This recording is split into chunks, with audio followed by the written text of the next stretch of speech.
শুধু দর্শক মন্ডলী, আমার রসিক মনের একরাশ রসালো ভালোবাসা আপনাদের জন্য। আমার এবারের নিবেদন শালির প্রেমে কাজল। চলুন দেখা যাক কি করছে শালিকে নিয়ে।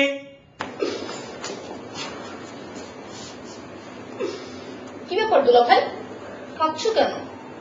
নিশ্চয় আপুর সাথে আবার ঝগড়া হয়েছে। তুমি কোনো চিন্তা করো না, আমি আছি না। হ্যাঁ, সত্যি বলছো?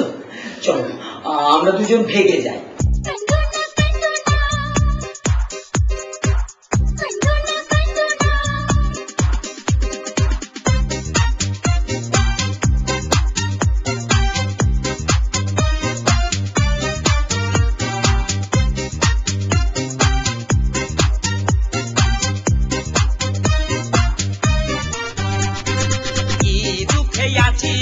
দেখে না শালি, তোর বোন চালাই ভীষণ